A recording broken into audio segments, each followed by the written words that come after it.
ومثلني تقبر فاسيكا ومثلني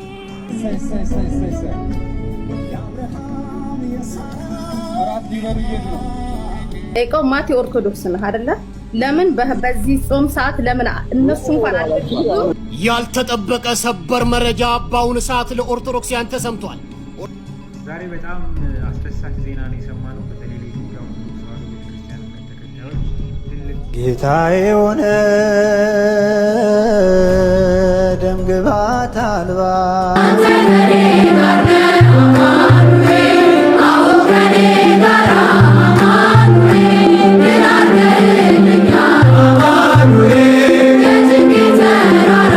ሰላም ጤና ይስጥልኝ ውድና የተከበራችሁ የዚህ ቻናል ቤተሰቦች ተመልሼ መጥቻለሁ። ተመልሼ ስመጣ እንግዲህ በመግቢያ ያያችሁት እንዳለ ሆኖ ማለት ነው እንግዲህ በጾሙ ወቅት ላይ እጅግ በጣም አስደሳች ለኦርቶዶክስ ተዋሕዶ እምነት ተከታዮችና ለቤተክርስቲያኑ አጠቃላይ ማለት ነው እጅግ በጣም አስደሳች የሆነ ዜና ተሰምቷል። እንዲሁም ደግሞ በመግቢያ ያያችሁት እንግዲህ የአብርሃምና የሩታ አብዛኞቻችሁ በሶሻል ሚዲያ ላይ የምታውቋቸው ሰዎች አሉ። ከዛ ጋር ተያይዞ በዚህ በጾም ወቅት የጋብቻ ፕሮግራማቸውን አከናውነዋል። ከዛ ጋር እየተያያዘ በጣም ሶሻል ላይ እየተናፈሱ ያሉ ብዙ ወሬዎች አሉ።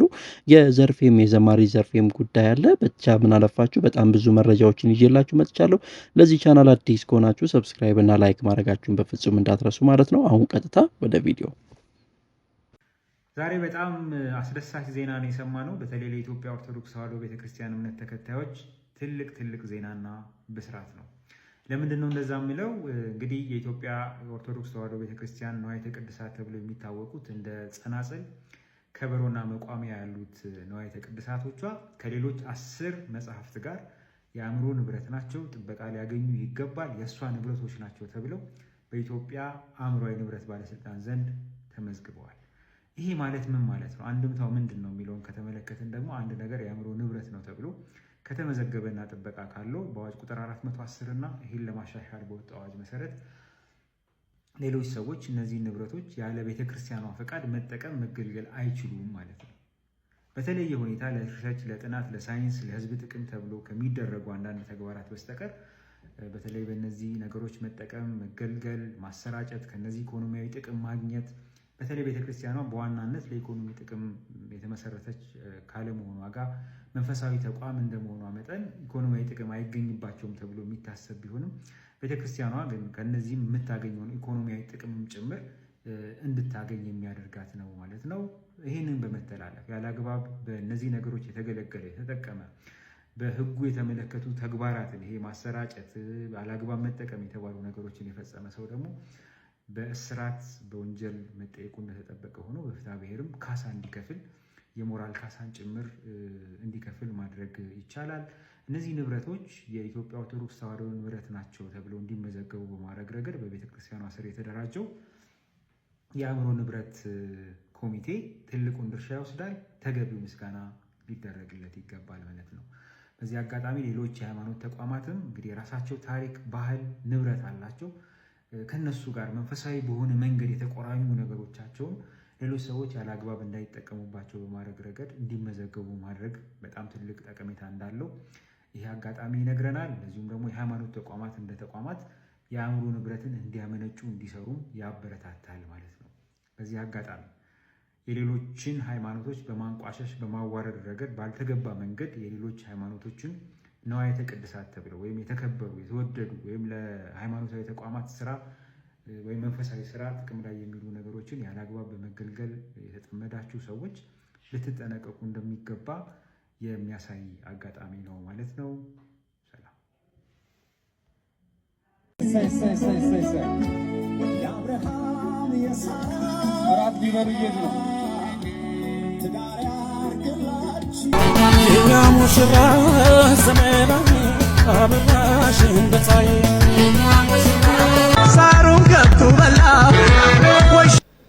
የተወዳችሁ ቤተሰቦቻችን የኮፕሊንክ እና ሪፖስት በማድረግ ለሩታና ለአብሬሽ እንዲሁም አብሯቸው ለነበሩ ሰዎች እና እንዲህ አይነት ሀሳብ ላላቸው ታዳርሱልን ዘንድ በትህትና እንጠይቃችኋለን። እንግዲህ ይህ የተፈጸመው ከሰሞኑ ነው። በዚህ በህማማት ሰሞን ማለት ነው። ስርዓተ ጋብቻቸውን እንግዲህ ፈጽመዋል። መጋባት መልካም ነው፣ መጥፎ ነው ብለን አናምንም። ማንም ሰው ከሁለትነት ወደ አንድነት ቢመጣ የተሻለ ነው። ቤተክርስቲያንን በስፋት የምትሰብከው ይሄ ነው። እንግዲህ አብርሽና ሩታን ምናልባት በቲክቶክ በዩቲዩብ በተለያየ ማህበራዊ ሚዲያዎች ላይ በርካቶቻችሁ ታውቃላችሁ። እነዚህ ሰዎች የኦርቶዶክስ እምነት ተከታይ እንደሆኑ ከአንድም ሁለት ጊዜ በተለያየ ጊዜ ራሳቸውም ገልጸዋል። ደግሞም የሚያደርጉትን ማተብ የኦርቶዶክስ እምነት ስለመሆናቸው ያሳያል። አብሯቸው የነበሩ አንዳንድ ሰዎችም በዚህ በኦርቶዶክስ እምነት ተከታይ ላይ እንደነበሩ ያሳያል እና ዱባይ ላይ ነው ስርዓተ ጋብቻውን የፈጸሙት። ወቅቱ እንግዲህ የሰሙነ ሕማማት ላይ መሆኑ ነው። በኢትዮጵያ ኦርቶዶክስ ተዋሕዶ ቤተክርስቲያን 7 የአዋጅ አጽዋማት አሉ። በዚህ የሰባቱ አዋጅ የአጽዋማት ጊዜያት ላይ ስርዓተ ጋብቻ በቤተክርስቲያን አይፈጸምም፣ አይደረግምም። ቤተክርስቲያንም አትፈቅድም። በቤተክርስቲያን ብቻ ሳይሆን በውጭም ቤተክርስቲያን አትፈቅድም፣ ኦርቶዶክስ ከሆን ማለት ነው። ይበልጥ ደግሞ በክርስቶስ ጾም በአብይ ጾም ከዛም ደግሞ በሰሙነ ሕማማት ደግሞ ጭራሽ እንኳን በቤተክርስቲያን ከቤተክርስቲያን ውጪም ኦርቶዶክስ የሆነ በሙሉ ሕማሙን የሚያስብበት እንጂ ተድላ ደስታ የሚያስብበት ዘፈን፣ ጭፈራ፣ መዳራት ላይ የሚውልበት እንዳልሆነ ቤተክርስቲያን ዘመናቷን ሙሉ ስትሰብክ የነበረችበት ነው። እነዚህ ወንድሞቻችን እንግዲህ እንዳልናችሁ በኦርቶዶክስ እምነት ተከታይ ናቸው። ሕማማት ላይ የተጋቡት አብሯቸው የነበሩ አንዳንድ ኦርቶዶክሶች አሉ። በዚህ ሰዓት ግን ቤተክርስቲያን ምን እያደረገች ነው የምታሳልፈው?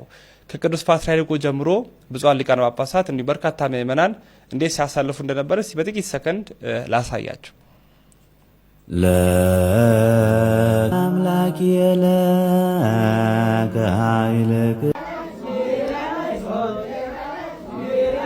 እንግዲህ እንደተከታተል ነው ቅዱስ ፓትርያርኩን ጨምሮ ሊቃነ ጳጳሳት እና ምእመናን በጾም በጸሎት በስግደት ላይ ነው የሚያሳልፉት። የክርስቶስን መከራ ሞት ሕማሙን የምናስብበት ጊዜ ነው እንጂ ተድላ ደስታ ስጋዊ መሻታችን ብቻ የምናደርግበት አይደለም። ስለዚህ ወንድሞቻችን ምናልባት ያው ነገ ከነገ ወዲያ ትመለሱ ይሆናል፣ በይቅርታም ትመጡ ይሆናል። ግን ደግሞ ያደረጋችሁት ነገር ስህተት ነው። ምክንያቱም እናንተ ብዙ የሚከተሏችሁ ሰዎች ስላሉ የእናንተ ተግባር የምታደርጉት ድርጊት ሌሎችን ደግሞ ካሉበት ሃይማኖት የሚያወጣ ስለሆነ ለዘብተኛ ክርስቲያን ሆኖ መመራት ኦርቶዶክስ ነኝ ብሎ ማህተም ማድረግ ብቻ ወይ ነጥላ አድርጎ በየበዓል ንግሱ ወይ የሆነ በዓል ጠብቆ መሄድ ብቻ ኦርቶዶክሳዊነት እንዳልሆነ እንድታውቁ እንፈልጋለን።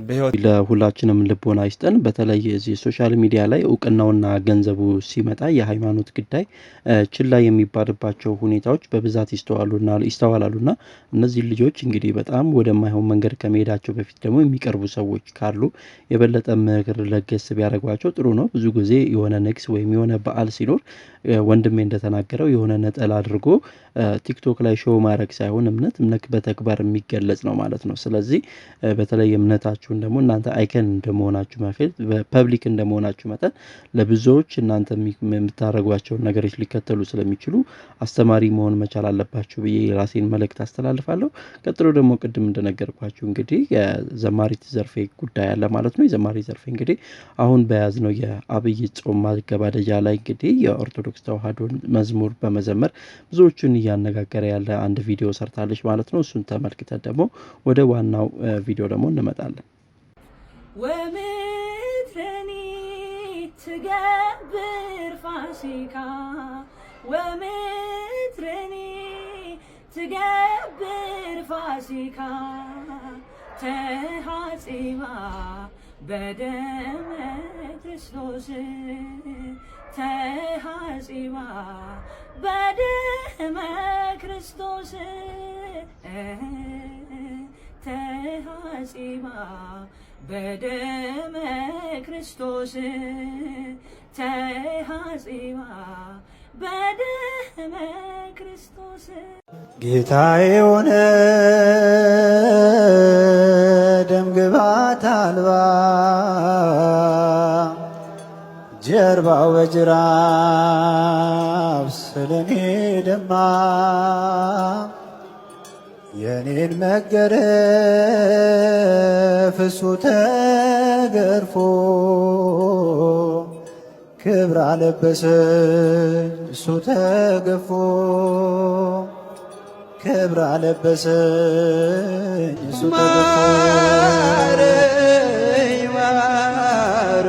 ክርስቶስ ንጹሕ ነው ብሎ ዓርብ ዕለት እኮ የመሰከረ ሰው የለም። ልጃቸውን ከሞት ያስነሳላቸው ሰዎች ልጄን ከሞት አስነሳልኝ እንጂ ምን አጠፋ አላሉ። ደሟን ቀጥ ያረገላት ያቺ ሴት ደሜን ቀጥ አረገው እንጂ ምን አደረገ አላለች። አንድ ሰው 11ዱም ሐዋርያት ይሁዳ ራሱ የሸጠው ነው። የቀሩት ሐዋርያትም እግሬ አውጪኝ ብለው ነው የጠፉት። ኧረ እሱ ንጹሕ ነው ብሎ ዓርብ ዕለት የመሰከረለት አንድም ሰው የለም ከዚህ ወንበዴ በስተቀር ማለት ነው። ንጹሕ ነው አለ፣ ምንም ክፋት አላደረገም። ያ 38 ዓመት በአልጋ ተይዞ የነበረ በሽተኛ ነበር አይደለ? መጻጉዕ የምንለው እሱ እንኳን እንዴ ከአልጋ ያስነሳኝ እንጂ ምን አጠፋ አላለም። እንዲያውም ሐሙስ ዕለት በሊቀ ካህናቱ ቤት በጥፌ የመታው እሱ ነበር ክርስቶስ። እንደውም ጌታ የሚገርማችሁ በጥፊ ሲመታው ለምን ትመታኛለህ አለ ይላል። እስኪ በሉ ለምን ትመታኛለህ? አሁን ዓርብ ዕለት ክርስቶስ ያ ሁሉ ጅራፍ ሲወርድበት ለምን ትመቱኛላችሁ ብሎ አላለም። ይሄ ሰውዬ ሲመታው ግን ለምን ትመታኛለህ አለ። ቃሉ ሙሉ ምንድነው የሚለው? ክፉ ተናግሬ ከሆነ ስለ ክፉ መስክርብኝ፣ መልካም ተናግሬ ከሆነ ስለምን ትመታኛለህ ማለቱ ነው። አልጋህን ተሸክመ ሂድ ከማለት ውጪ ምን ክፉ ቃል ተናግሬሃለሁ ከሆነ መስክር፣ አለዚያ ለምን ትመታኛለህ? ጌታ ያመመው ጥፊው ሳይሆን ባዳነው ሰው መመታቱ ነው። ካልጋ ያስነሳው ሰው ሲመታው አመመው፣ ሌላው ሲምታኝ አንተ እንዴት ትመታኛለህ? በኃጢአታችን አምላካችንን ከመምታት ይሰውራል። መምህራችን ዲያቆን ሄኖክ እጅግ በጣም አድርገን እናመሰግናለን። ቃለ ሕይወትን ያሰማልን። እንግዲህ ወቅታዊ የሆነ መልእክትን ነበረ ያሰማን። ከዚሁ ጋር ተያይዞ እንግዲህ በክርስቶስ ስቅላት ወይም ክርስቶስ በተሰቀለበት ጊዜ እጅግ በጣም ልብ ከሚነኩ ካስተላለፋቸው መልእክቶች አንዱ እንግዲህ አባቶች የሚያደርጉትን አያውቁምና ይቅር በላቸው ከሚለው ጋር ተያይዞ ሰዎች በጣም ብዙ አይነት ሚኒንግና ትርጉም ወይም ይሰጡታል ማለት ነው። ከዚህ ጋር ጥርት ያለ አባታችን አንድ ድንቅ የሆነ ትምህርት አስተምረውናል። እሱን ደግሞ አሰምቻችሁ ልመለስ። አባቶች የሚያደርጉትን አያውቁምና ይቅር በላቸው። ምንድነው እዚህ ውስጥ እየነገረን ያለ? የመጀመሪያው አባት ሆይ የሚለው ነው። እዚህ ውስጥ ጌታ እየተናገረው ያለ አንዱ የእግዚአብሔር አብ ልጅነቱን ነው። እዚያ ውስጥ እየታመመ እየተገረፈ ነው፣ እየደማ መከራ እየተቀበለ ነው። ግን ባህሪየ መለኮቱ አልተለወጠም። መለኮቱ ወደ ስጋነት አልተለወጠም። እየታመመም አምላክ ነው። ሰው አምላክ ሆኗል፣ አምላክ ሰው ሆኗል። አምላክ ሰው በመሆኑ ሰው አምላክ ሆኗል። ጌታ ሰው የሆነ አምላክ ነው። የመለኮት ገንዘብ ለስጋ የስጋ ገንዘብ ለመለኮት እንደሆነ ሐማሚ ኢሃማሚ ነው። እሱ ከኛ ጋር አንድ እንደመሆኑ ይታመማል፣ ከአባቱ ጋር አንድ እንደመሆኑ ደግሞ አይታመምም። ስለዚህ መስቀል ላይ ሆኖም ከአባቱ ጋር አንድ ነው። እግዚአብሔር አባቴ ነው ሲል ጌታ ከእግዚአብሔር አብ ጋር አንድ መንግስት ነኝ ማለት ነው። ለምን? የሰው ልጅ የሰው ባህሪ አለው፣ የእንስሳት ልጅ የእንስሳ ባህሪ አለው፣ ከእጽዋት የተቆረጠም የእጽዋት ባህሪ አለው። የእግዚአብሔር ልጅ የእግዚአብሔርነት ባህሪ አለው። ስለዚህ አባት ሆይ ቢል እየተሰቀለም እየደማም እየተገፋም ርቃኑን ሆኖም ግን የእግዚአብሔር ልጅ ነው። አለመታመም የሚቻለው ነው፣ አለመሞት የሚቻለው ነው። ያንን የገለጸላቸው። ሁለተኛ ለምንድን ነው አባት ሆይ የሚያደርጉትን አያውቁም? የሚያደርጉትን አያውቁም የምትለው ቃል ምንድን ነው የምታመለከተው? ምንድን ነው የማያውቁት? አይሁድ ጌታን ኢየሱስ እንደሚባል ያውቁታል፣ ናዝሬት እንዳደገም ያውቁታል፣ የገሊላ ሰው መሆኑንም ያውቁታል፣ የድሃ ልጅ እንደሆነም ያውቁታል፣ የእመቤታችን ልጅ እናቱ ማርያም እንደሆነችም እናውቃለን ብለዋል። ሀገሩንም ያውቃሉ። የማያውቁት ምንድን ነው ሲባል አምላክነቱን አያውቁም ነበር፣ የሚያደርጉትን አያውቁም ነበር። ሩቅ ብሲ ይመስላቸዋል፣ የዮሴፍ ልጅ ይመስላቸዋል፣ ከነቢያት እንዳንዱ ይመስላቸዋል፣ ተራ ሰው ይመስላቸዋል። አያውቁም ያለ ለዚህ ነበር። በእነሱ እጅ ሲታሰር፣ በገመድ ሲያስሩት፣ በገመድ ሲጎተሱት፣ እርጥ መስቀል ሲያሸክሙት፣ ወዙ ሲወዛ ሲወድቅ ሲነሳ፣ ሲሰቅሉት ሲደማ ሲያዩት ተራ ሰው መስሏቸዋል። ዛሬም በዚህ ብዙዎች ይሰናከላሉ። ለምን? የሚያደርጉትን አያውቁም፣ ምስጢሩን አያውቁም። ቅዱስ ጳውሎስ ይህን እንዲህ ብሎ ገለጠው። አንደኛ ቆሮንቶስ ምዕራፍ 2 ቁጥር 8 ላይ ሶበሰ አይመርዎ እሚሰቀልዎ ለእግዚአብሔር ስብሐት፣ አውቀውትስ ቢሆን ኑሮ የክብርን ባለቤት ባልሰቀሉት ነበር አለ። ምኑን ነው ያላወቁት ታዲያ? ያውቁት የለም አብሯቸው አድጎ በሰፈራቸው ሲመላለስ ያላወቁት የአብ ልጅ መሆኑን፣ እግዚአብሔር መሆኑን፣ ስጋ የለበሰ አምላክ መሆኑን አላወቁትም ነበረ። እስከ ዛሬ ድረስ እንዴት አምላክ ይታመማል፣ አምላክ ይሰቀላል፣ ኢየሱስ አምላኬ አምላኬ ብሏል፣ መስቀል ላይ ጮኋል የሚሉ ሰዎች ሁሉ ከአይሁድ ነው ቁጥራቸው። አይሁድም አላወቁም። እሱስ ታዲያ ምን አላቸው? በጊዜው እኔንም አታውቁም አባቴንም አታውቁም አለ።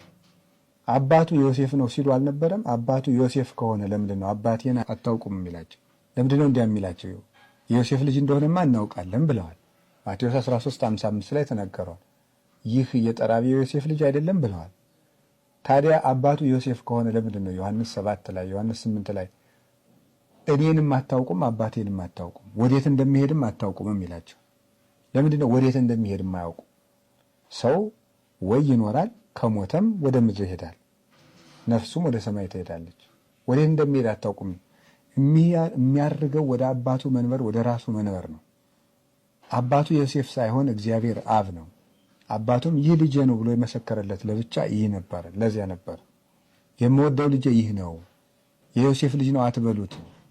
ይህ ልጅ የኔ ልጅ ነው፣ የፍጡር ልጅ አይደለም፣ አምላክ ነው፣ ከኔ ጋር አንድ ነው ነበረ። ጌታም ዮሐንስ 16:15 ላይ ሁሉ ዘቦ ላቦ የዚህ አይወጡ የአባቴ የሆነ ሁሉ የኔ ነው ብሎ የተናገረ ለዚህ ነበረ። ስለዚህ የሚያደርጉትን የማያውቁም ማለት እንደ ሩቅ ብሲ እንደ ፍጡር አይተው አንድ ነቢይን እንደሚያሰቃይ ይቆጥሩኛል፣ ይሄን አላወቁም ነው። ጌታችን ኢየሱስ ክርስቶስ ተሰቅሎም አምላክነቱን ገልጿል። ውድና የተከበራችሁ የዚህ ቻናል ቤተሰቦች እንግዲህ ለዛሬ ይዤላችሁ የመጣሁኝ ቪዲዮዎች መረጃዎች እነዚህን ይመሳሰላሉ ማለት ነው። በቀጣይ እናንተን ያስተምራል ቁም ነገር ያስጨብጣል ብዬ ባሰብኳቸው ቪዲዮዎች እስክመለስ ድረስ ቸር ሰንብቱ። መልካም ጊዜ